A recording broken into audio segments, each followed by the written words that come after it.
திருப்பாவை பாசுரம் 6. புல்லும் சிலம்பினகான் புல்லரையன் கோயில் வெள்ளை விழி சங்கின் பேரரவம் கேட்டிலையோ பிள்ளாய் எழுந்திராய் பேமுலை நஞ்சுண்டு கள்ளச்சகடம் கலக்கழிய காலோச்சி வெள்ளத்தரவில் துயிலமர்ந்த வித்தினை உள்ளத்து கொண்டு முனிவர்களும் யோகிகளும் மெல்ல எழுந்து அரியன்ற பேரரவம் உள்ளம் புகுந்து குளிர்ந்தேலோரெம்பாவாய். அன்பு தோழியே, நீ உடனே எழுந்துரு.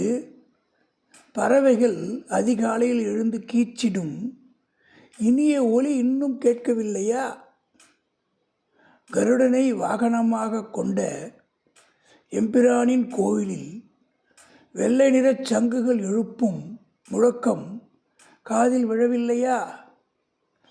பேய் வடிவம் எடுத்து தன்னை கொல்ல வந்த பூதகி என்ற அரக்கியிடம் பால் குடிப்பது போல் நடித்து அவளது உயிரை பறித்தவனும், சக்கர வடிவில் வந்த சகடன் என்ற அரக்கனின் உயிரை குடித்தவனும் ஆகிய கண்ணபிரானை யோகிகளும் முனிவர்களும் ஹரிஹரி என்று அழைக்கும் குரலுமா உன்னை எட்டவில்லை?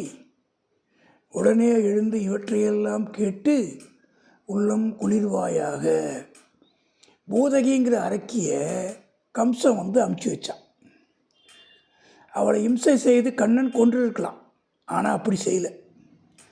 அவனுக்கு பால் தந்து தாய்த்தானத்தை அடைந்து விட்டாலே அந்த தாய்மையை பாராட்டுற விதத்தில் அவளது மடியில் அமர்ந்து பால் குடிப்பது போல் அமைதியாக உயிரை குடித்து அவருக்கு மோட்சமளித்தான் எம்பெருமான்.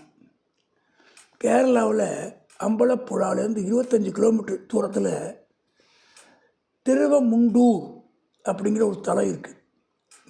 இந்த பாடலை ஆண்டால் அந்த இடத்த நினச்சி பாண்டதாக சொல்லுவாங்க.